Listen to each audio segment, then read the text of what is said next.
Pauwi ka na ba galing trabaho at nakakaranas ng mabagal na daloy ng trapiko? Ang aking paalala, cool ka lang. Ngayon po ay November 21, 2025. Magandang gabi po sa ating lahat. Magandang gabi Luzon, Visayas at Mindanao. Sa pangalan ni Attorney Cheryl Adami Molina, Attorney Cam, makakasama muna ninyo sa isang oras na kwentuhan hanggang 7:30 ng gabi. Ako po si Josa Cruzat. At ako naman po si Sofia Gans. Para sa DZRH, una sa Pilipinas, una sa Pilipino. Panigurado, Sofia, madaming kumukulo ang dugo. Simula pa kaninang umaga. Umaga pa lang, pindot na pindot ng anger. Oo, anger button. Diba? Actually, tanghali pala yon yung announcement ng Miss Universe kanina. Oo.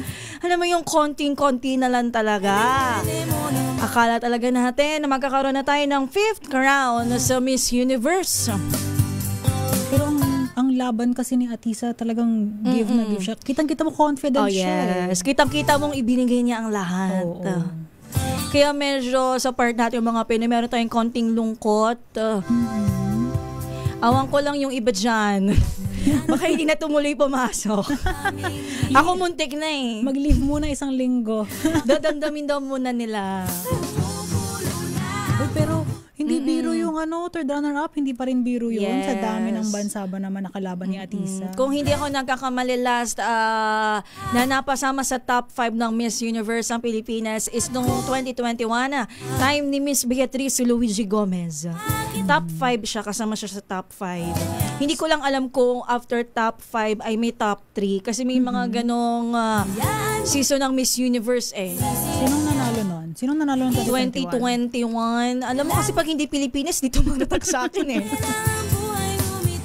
Kaya ang sabi ng iba, hindi mo na magpapahinga sa pagramba si Catriona Gray. Ilang taon na ba siyang panalo? 6 years? 6 years. 2018, tama ba? Kailangan niya pang kumapit. One more year. One more year pa. Isa pa.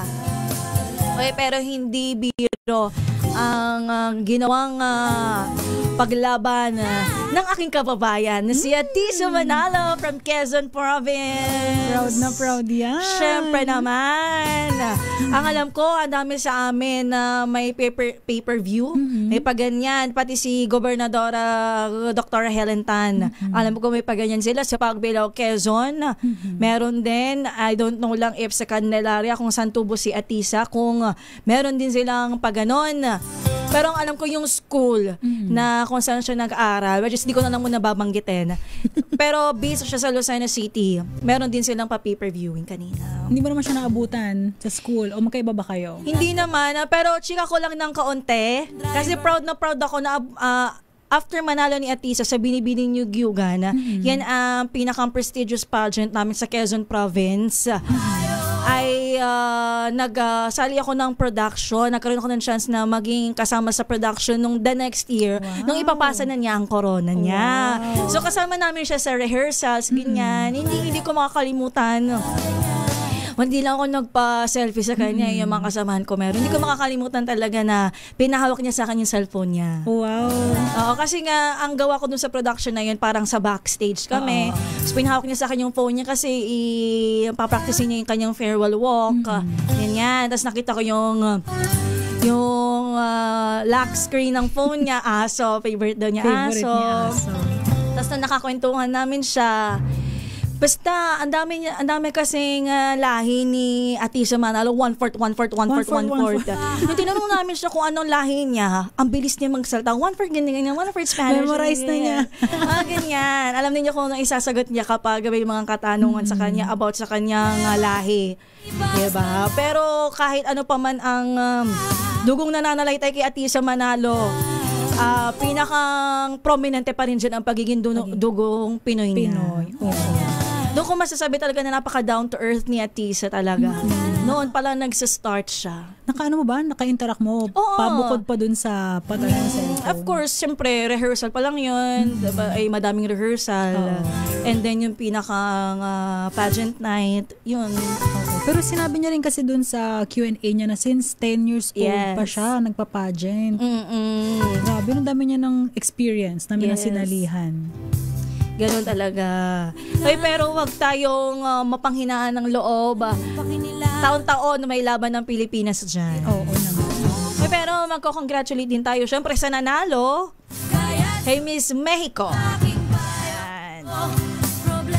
Gayon din sa mga iba pang runners-up, nandyan ang Thailand, Venezuela, of course, yung panalo nga, Mexico, ang Pilipinas, at yung Cote. Ano pronunciation noon?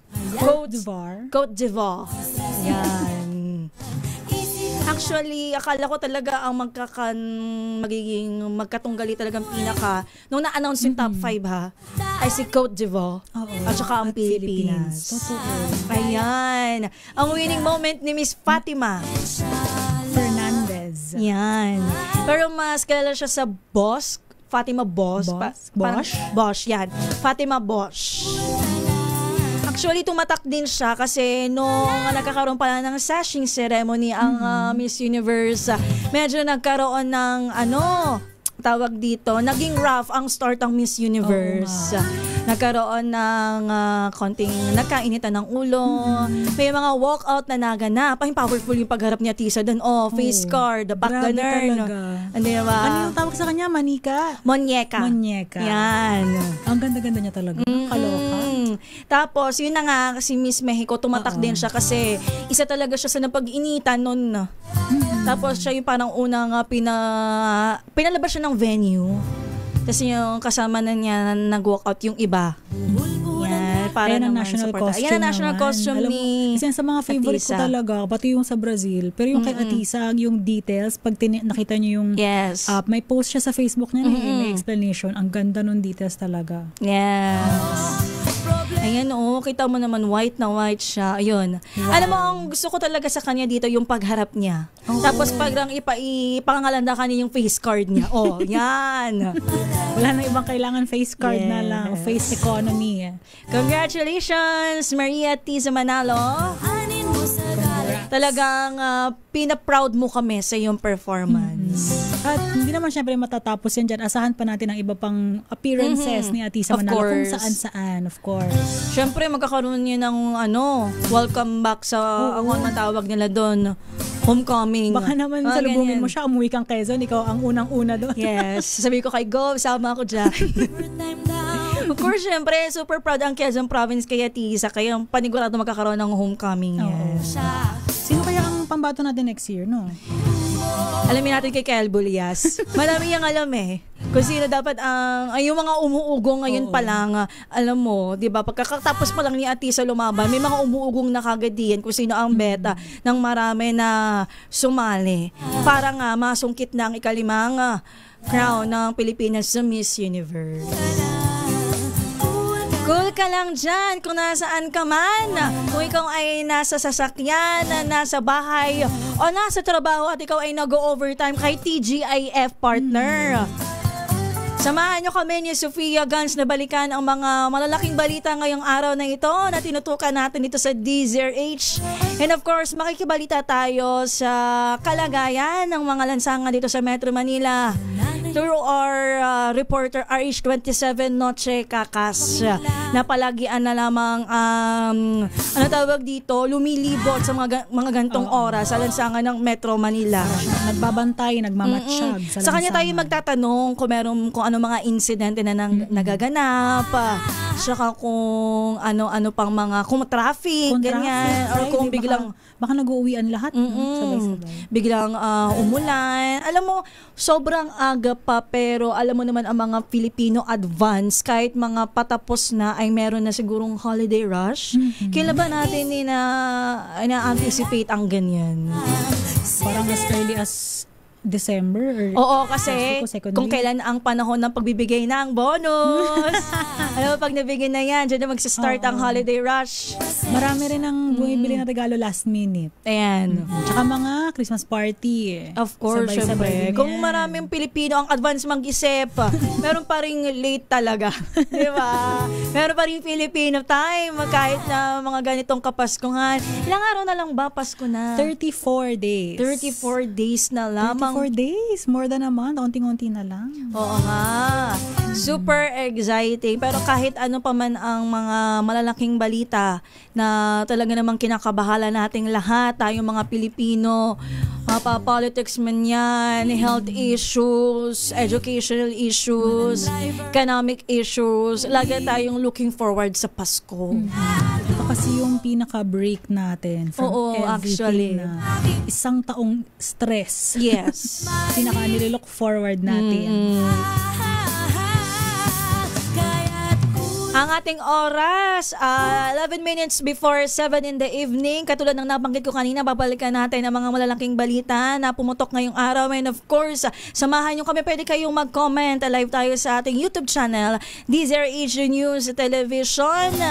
Pasadahan natin mamaya, partner Sofia, yung mga bumabati sa atin. Of course, live din tayo sa ating Facebook, DZRH News. Meron tayong text line, partner. Ayan, ang ating text line ay 0919-282-6485. Ulitin ko po ang ating text line, 0919-282-6485. Magbabalik tayo para sa iba pang mga balita at pagpapatuloy ng ating kwentuhan ng ating oras 10 minuto bago mag-alas 7 ng gabi.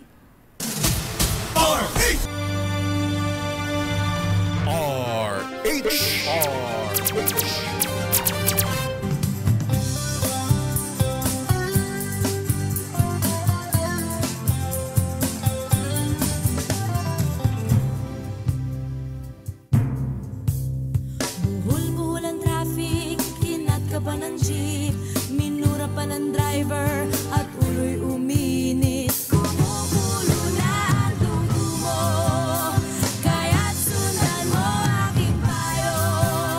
Problema ay lilipas na lang, kaya't cool ka lang. 5 minuto bago mag-alas 7 ng gabi. Pasadahan muna natin, Sofia, ang mga balitang tinutukan natin dito sa DZRH. Inanunsyo nga po ni Pangulong Bongbong Marcos na may inilabas ng warrant of arrest ang Sandigan Bayan. Laban po yan kay dating ako Bicol Representative Zaldico. Hindi lamang po para kay Zaldico kundi sa 17 iba pa na mula sa SunWest Corporation at Department of Public Works and Highways. Alam mo siguro yung mga kababayan natin nung narinig ito, nabunutan sila ng tinik. Kasi di ba ipinangako ng Pangulo na hindi magiging merry ang Christmas nitong umano yung mga nasasangkot sa flood control mesa. At magpapasko ay, ano tawag dito, mapapanagot or may maikukulong bago magpasko. Ayan. Ginalaw na nga ang baso. Mukhang magiging totoo. Yeah. Ito nga po ay bilang bahagi pa rin ng investigasyon sa alagasyong anomalya sa flood control projects. Sa isang video message sa Facebook, hinikayat nga po ni Pangulong Bongbong Marcos ang law enforcement agencies na huwag nang patagalin ang pag-aresto at tiyakin na maisagawa ito ng mabilis at may integridad. Kaugnay niyan, Sofia, parang meron ng official statement ang Philippine National Police. Ito nga. Actually, may statement ng PNP at ang Ombudsman. Okay. Basahin ko lang Itong sa Ombudsman, sabi nila, winelcome nila yung warrant of arrest lamang kay Zaldico at sa 17 na iba pa. At sinabi, to the law enforcement agencies whose responsibility it is to effect the arrest, execute the warrants without delay, ensure their immediate arrest, and bring them before the bar of justice. Yan po yung sa Ombudsman. And yung sa PNP naman, in-acknowledge din nila yung arrest warrant at sinabi na the PNP is coordinating closely with the Sandigan Bayan and other concerned agencies to ensure the lawful and orderly implementation of these warrants. We assure the public that due process will be strictly observed and the individuals involved will be accorded all rights guaranteed under the law. Ayan. Kanina tinatry natin na makontak si Assistant Ombudsman Miko Clavano patungkol dito at saka si PNP PIO Chief Tuanyo. Pero mukhang busy sila. Siguro sumasabog ng kanilang mga telepono para mahingyan sila ng interview. Pero kahit ano pa man ay in-acknowledge at winelcome nila itong anunsyo ng Pangulo. Ayon pa kay PBBM, ang hakbang na ito ay bahagi ng pagtugon sa pangako nga po ng gobyerno na labanan ang korupsyon at panagutin ang mga sangkot sa mga proyekto na pinaniniwala ang may sabuatan sa katiwalian. Medyo mahaba yung video na ito. Baka mamaya sa Tomorrow's News Tonight lang ulit natin siya i-play.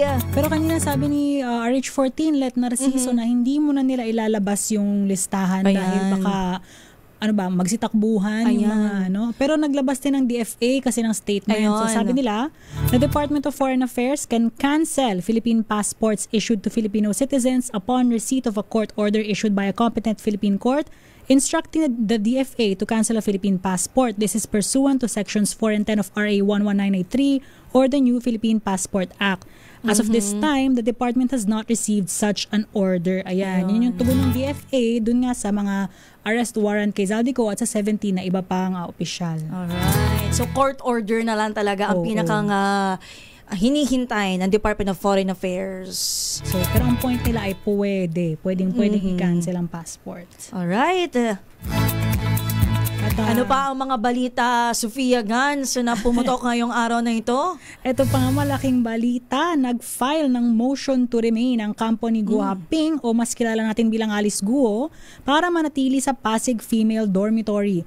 Kasunod ito ng utos ng Pasig Regional Trial Court Branch 167 na mailipat siya sa Correctional Institute for Women makaraang mahatulang guilty sa qualified human trafficking. Bakit kaya gusto niya magstay sa Pasig Female Dormitory? Yun lang. Kasi siguro ang tagal na niya doon, baka nasanay na siya. Ayun, batay nga sa kopya ng order na ibinahagi ni Presidential Anti-Organized Crime Commission, nakatakdang dinggin ang hirit ni Guo sa November 26. And next week pa po yan. That's next week, Wednesday. At sa hiwalay naman na mensahe sa DZRH, kinumpirma ni BJMP spokesperson J-Rex Bustinera na walang dumating na transfer order sa kanila mula kahapon. Sinintensyahan si Guo ng habang buhay na pagkakabilanggo dahil sa kanyang naging bahagi sa pag-oorganisa ng illegal Pogo Hub sa Bamban, Tarlac. Laking tagumpay din nun. Oo, kahapon na-interview si PAOK Executive Director Benjamin Acorda at according to him ay itinuturing nga nila ang isang malaking tagumpay. Ito hindi lamang ng PAOK kundi ng administrasyon. At sinabi rin niya, kung di ako nagkakamali, magsiset ito ng precedent na sana yung mga susunod nilang kaso ay maging ganito rin ang resulta. Ayan. Isa pa sa mga pinakatututukan ng ating mga kababayan, di ba, nagkakaroon ng pagdinig ang Senate Blue Ribbon Committee kaugnay nitong anomalya sa flood control projects. Talagang tinutukan siya ng buong sambayan ng Pilipino. Talagang napapatigil sila sa kanilang trabaho, nakatutok sila sa live ng Senado via YouTube at ng iba't ibang media outlet. Kung mapapansin mo nga yung views sa YouTube stream ng Senate, tumabot talaga ng thousands. Sobrang daming, parang interested sila kasi sila din yung affected Yan. Pero sa bahagi naman ng ICI, ito naman, medyo may good news. Awan ko kung i-absorb nyo siya as good news kasi ang dami din nilang guidelines. Ito na nga, binanggit na nga Independent Commission for Infrastructure o ICI na ila-live stream na ang lahat ng pagdinig ng naturang komisyon. Kaugnay nga po yan ang investigasyon sa kontrobersyal na flood control scandal. Ayon sa ICI, ginawa nila ang hakbang na ito bilang bahagi ng kanilang kampanya para sa transparency. Sabi ng ICI, magiging bukas sa publiko ang mga hearing. Maliban na lamang, maliban na lamang kung may legal na dahilan upang magsagawa ng executive session. Ang tanong ko dito, partner, paano kung palaging humirit ang kanilang resource person? Ay ano nang mapapala natin sa live stream nila? Yun pa naman ang nila nung una, kung ba't sila nagdadalawang isip mag-live stream nung una, kasi baka ang mga witness at resource person ay mag-request na hindi live stream bilang na rin, seguridad. Protection sa sarili nila. Oo. So paano kung laging ang ganun? Wala ring point. Tingnan natin. Kasabay nga po ng anunsyo na magsasagawa na sila ila-live stream na nila ang kanilang pagdinig. Kasabay po nito ay inilabas nila ang kanilang live streaming guidelines. Sobrang haba nito. Pero kung ating paiikliin, Pinakang importante dito, kabilang sa kanilang mga inilatag na patakaran ay ang pagpayag nga po sa executive session kung may sapat na legal na basihan. Sana naman i-consider nila ang lahat. Hindi yung basta hinirit lamang na executive session ay pagbibigyan. Requirement din para sa media naman ito na magsumite ng letter of application na bago makalahok sa pagdinig. So talaga naman closed door tong pagdinig na to Yung reporter natin sa ICI ni si RH15 Giselle Ricafort talagang paglabas pa ng mga resource person or ng tawag dito mga officials ng ICI hinahabol pa. I mean, bukod pa sa kanilang briefing, talagang hinahabol pa nila para lang makakuha sila ng gist kung ano man yung napag-uusapan doon sa pagdinig. Kaya ito na nga, pwede na silang lumahok dito sa pagdinig na ito, pero kailangan lamang magsumite ng letter of application. Bukod dyan, ano pa ba? Sophia Gans, ang pinagbabawal? Medyo mahabang listahan pa to. Pinagbabawal din ang pagkuha, pagre-record, pag-streaming, pag-retransmit, pag-reproduce, pag-capture o pag-edit ng anumang bahagi ng proceedings ng walang pahintulot at written approval mula sa ICI. Paano naman tayo mga nasa media na nagkakat-kat tayo? Yun, ang dapat nating linawin sa ating letter of application. Oo. At ito pa, hindi rin papayagan ng repeat airing ng audio-visual recording at live stream ng walang approval ng komisyon. Ano ibig sabihin nun, Miss Josa? Itanong natin sa kanila. Medyo mahirap. Ito kailangan talagang aralin. Kung di ako nagkakamali, 11 pages itong guidelines nila. Parang lahat, bawat galaw mo, kahit anumang may kinalaman sa pagla-live stream, kailangan ng approval ng ICI. Hindi na lang ako magtataka kung may mga kababayan tayo diyan na may side comment na ini-live stream pa. Diba? Hindi naman natin maiwasan ng mga komento ng mga kababayan natin. Pero I think mabuti na rin may ganito na ila-live stream kasi it's one step towards transparency pa rin naman talaga. Tama! At magiging epektibo nga po yung guidelines matapos itong mailathala sa official gazette o sa isang pahayagan. Kahapon naman ay may ipinasubasta, nagkaroon ng auction, bidding sa mga mamahaling sasakyan. Ng ano tawag dito, kilala to sa buong bansa ngayon. Isa sa mga malalaking pangalan, kontrobersyang pangalan ngayong taon, ang Curly at Sara Diskaya. Yun na nga po kahapon na pina-auction yung kanilang 7 luxury vehicles, pero 3 lamang dito ang tagumpay na naibenta. Hindi ka nakakuha? Hindi ako nakatakas dito. Hindi ako nakaabot dun sa, di ba yung sa mga pelikula yung tinataas-taas? Hindi ko alam kung gano'n ang patakaran. Pero usually ganyan, di ba? Tapos mabilis. Hindi natin kaya dyan. Sa interview ng DZRH kay Customs Deputy Chief of Staff Attorney Chris Bendijo, posibleng ibaba ang ng ilang mamahaling sasakyan ng mga Diskaya na nabigong ipasubasta. Yung 4 na nabigong ipasubasta ng Bureau of Customs nga po kahapon. Pwede ka nang mamili. Kaya natin ang budget mo yan. Parang kaya ko na 2. Ayon kay Attorney Bendijo, i-adjust nila ang floor price upang mas marami ang lumahokan na bidders. Open naman to for public, di ba? So dito sa gagawin nilang adjustment na to, mas may chance. Mas marami ang mayroong chance na talagang makuha o maibili ang bet nilang luxury cars ng Diskaya. Pero ba't kaya wala pang kumuha ng Rolls Royce na may payong? Baka di nila kasi bet yung payong. Nagkaroon nga po ng failed bidding sa 4 pang sasakyan dahil nga lang nakasali sa qualified bidder. So kailangan pala, qualified ka pa. Kailangan may qualification. Baka hindi ba din basta-basta lang? Una rito, kumita nga po yung 3 sasakyan na naibenta ng 38 million pesos, higit sa 38 million pesos. Matapos nga po na mabili sa auction kahapon yung 3 sa 7 mamahaling sasakyan nila Curly at Sara Diskaya. May anak ba? May interest ka ba sa mga ganyang klaseng sasakyan? Okay na ako mag-commute. Pero grabe ang mga presyo, no? Di ko ma-imagine. Di ba? Siguro talagang yung mga sasali diyan yung sobrang yaman ng mga Pero korporasyon. kung di ako nagkakamali, teka, silipin ko. Simplex Industrial Corporation yung nakabili ng 3 sasakyan. Mercedes-Benz G63 Corporation, kumpanya ang nakabili, hindi private individual. Ayun. So baka gagamitin nila for company use o nag-iimbento lang Dalawa ako dito? ang nabili ng Simplex Simplex Industrial Industrial. Corp. Yung isa, yung Lincoln Navigator ay nabili ng The Central Jewelries. yan. Ano daw nila? Tawag na pang deliver ng jewelries. Grabe naman delivery car yan. Ay, nako. Ay. Puntahan naman natin, Sofia, ang iba pa. Oo, ayan, Balita puntahan natin. naman natin ang International Criminal Uy, Court. grabe May ka. update. Pupunta ka. Oh, gusto mo sumama? Para meron tayong magko-cover doon. Ayun. Ayan, may update na po ulit tayo kay dating Pangulong Rodrigo Duterte dahil itinakda ng International Criminal Court sa November 28 ang paggawad ng desisyon sa apela ni dating Pangulong Rodrigo Duterte para sa kanyang interim release.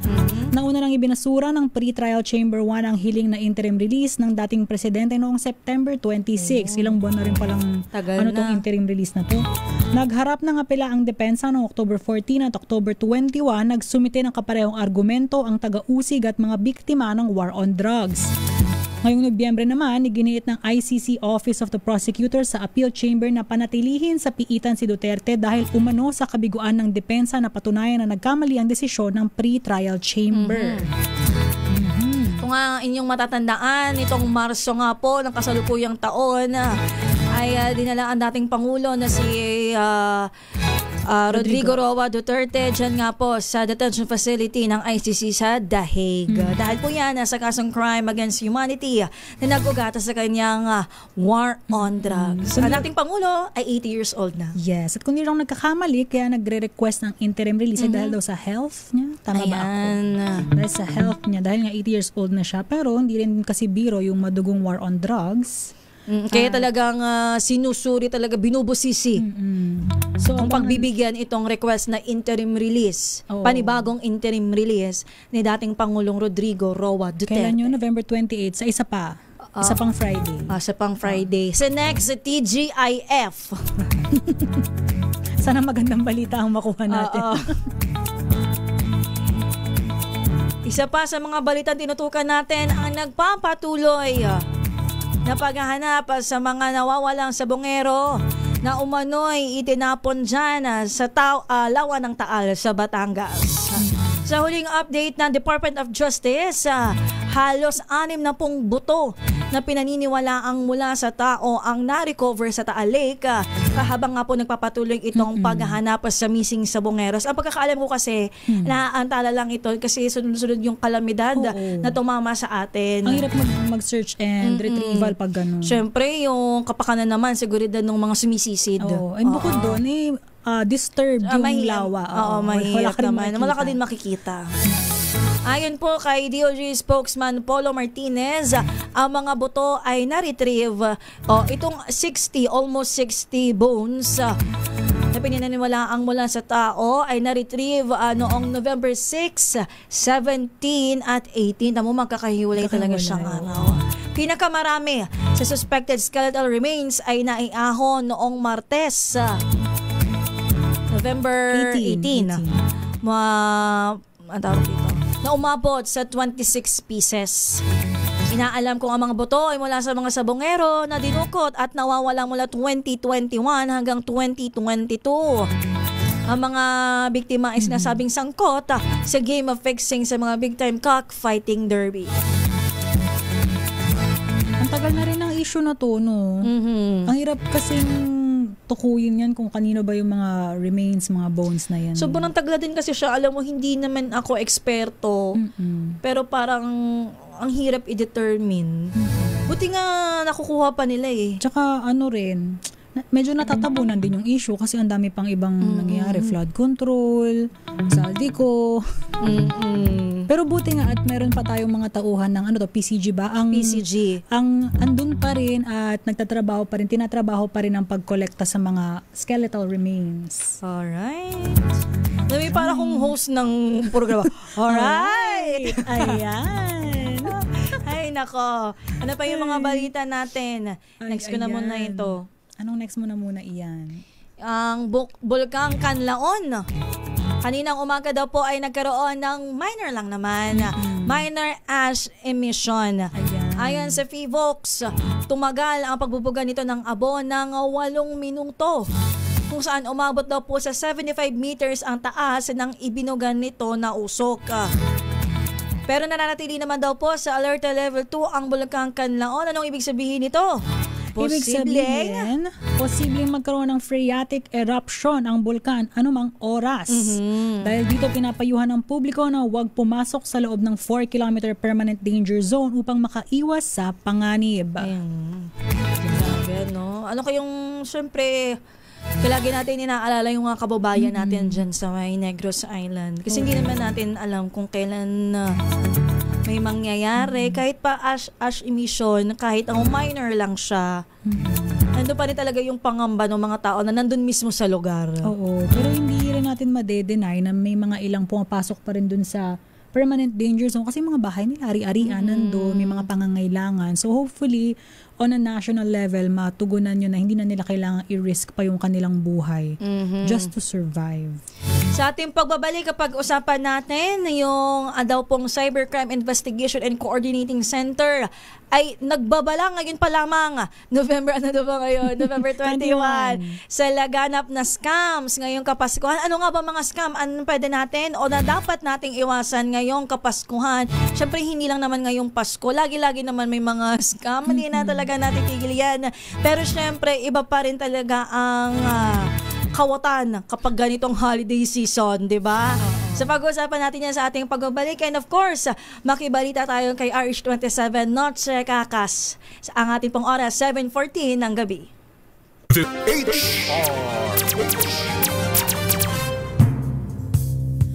Buhol-buhol ang traffic, kinat ka ba ng jeep? Minura pa ng driver at ulo'y uminit. Kumukulo na ang dugo mo, kaya't sundan mo aking payo. Problema ay lilipas na lang,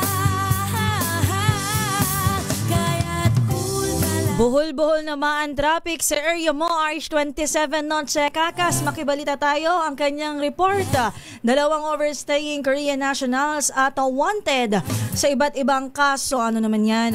Iba't ibang kaso daw po sa Korea, arestado sa Pasay City.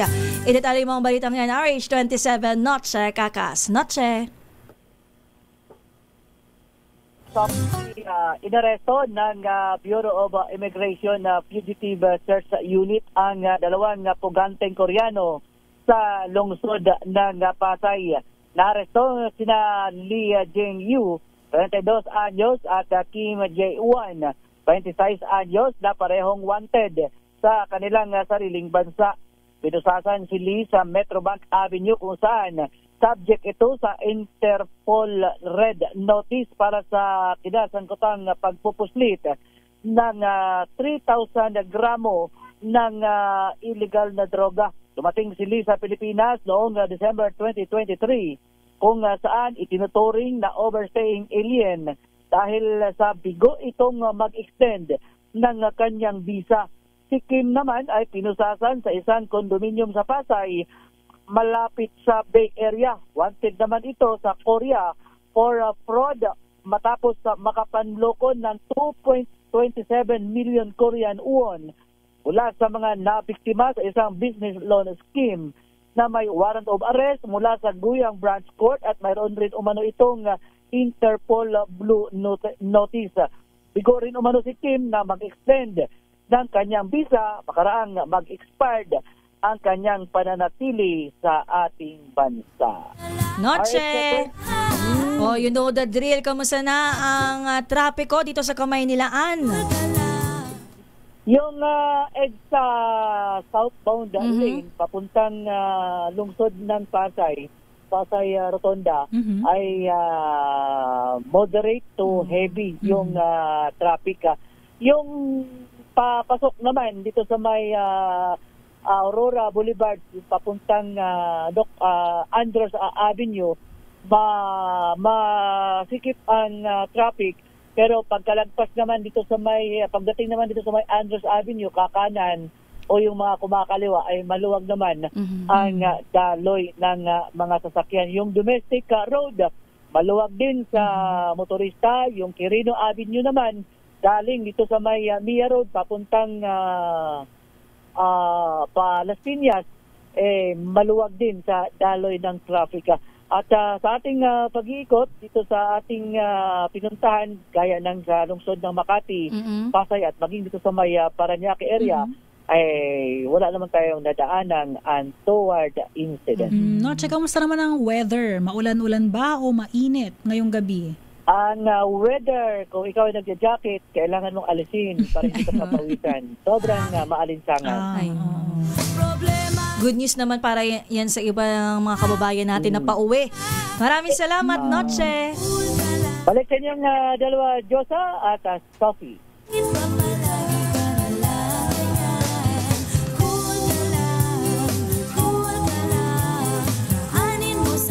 Malapit na ang Pasko, pero kasabay niya ni Sofia. Yes, Josa. Nakaabang mga kawatan. Di ba, hindi na talaga, actually hindi lang Pasko, like ditong paggunita natin ng undas. Di ba alam na magsisialisa ng mga tao, pupunta sa sementeryo, andyan ang mga masasamang loob. Alam mo, hindi naman sila nawawala. Andiyan lang lagi yan. Pero ngayon kasi, ngayong holiday season, mas napapansin natin sila kasi bukod sa like physical na kung ano man ginagawa, may mga online transactions kasi. Ayan. Lalong madami ang online transactions. Kaugnay niyan.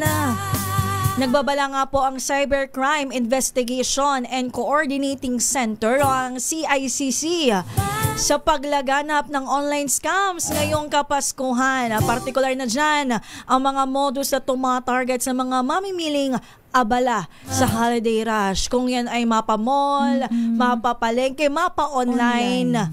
Abay, nandyan ang mga scam ayon kay CICC USEC, Abay Paraiso.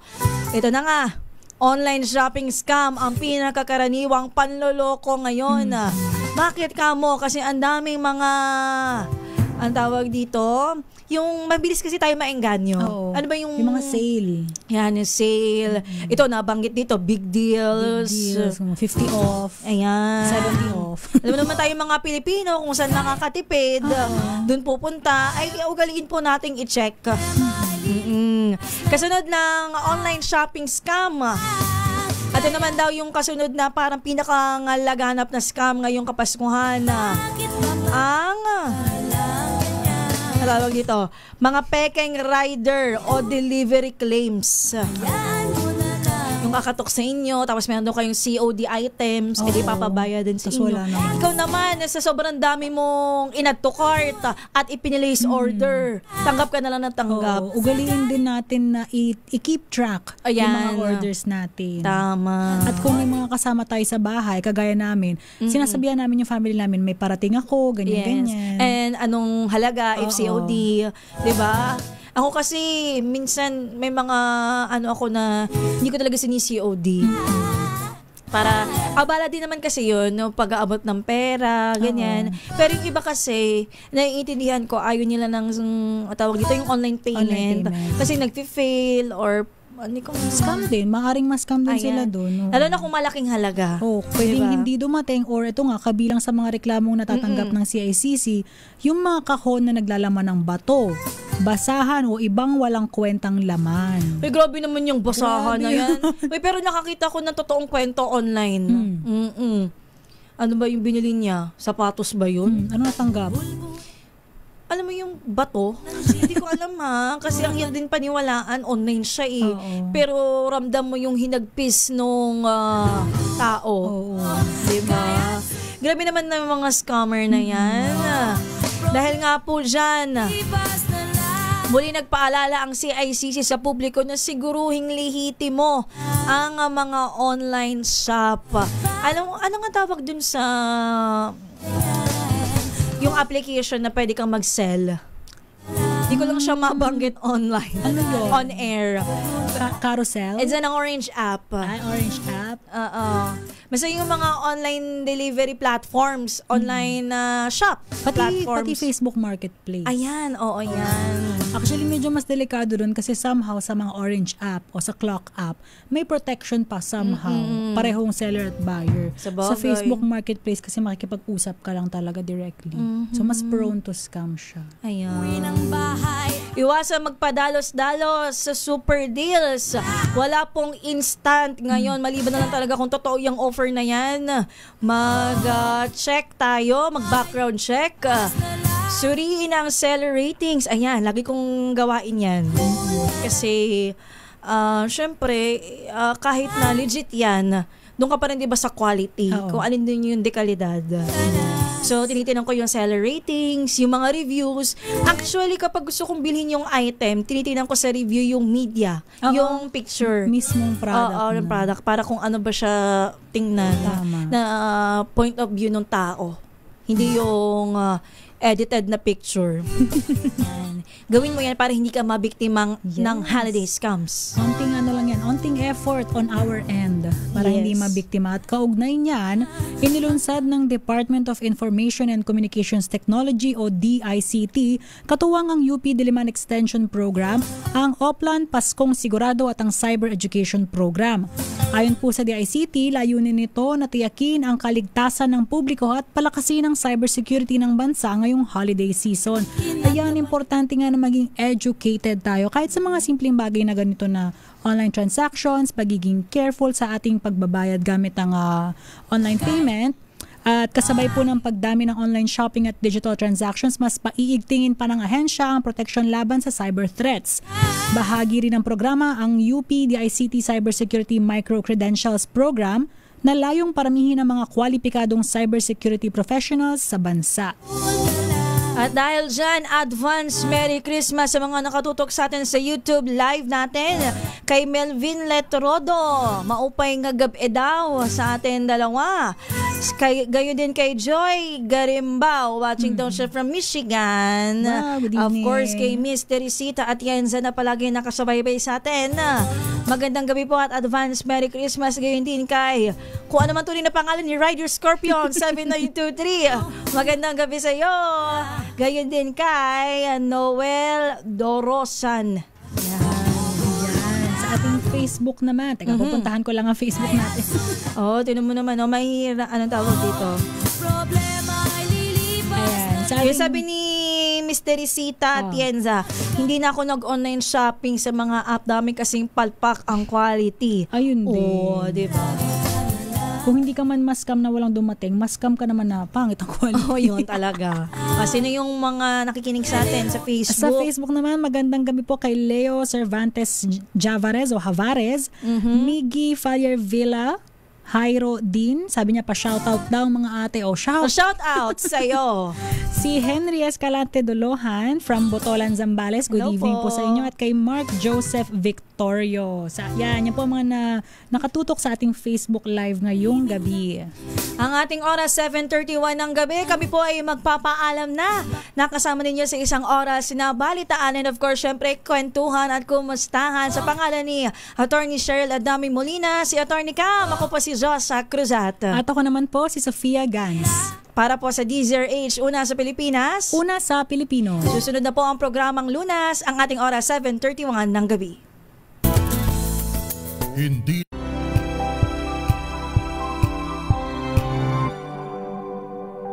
Hello, Washi! Laundry day na naman! Yay! Anong meron? Mancha ng chocolate, Oh. putik, may libag pa! Kaya natin yan! With Pride Washing Machine Detergent, may triple stain-away formula. Tanggal ang makapit, madikit, at malupit na dumit mancha. Kaya easy-easy ang labada. Mula noon hanggang ngayon! All you need is pride. All you need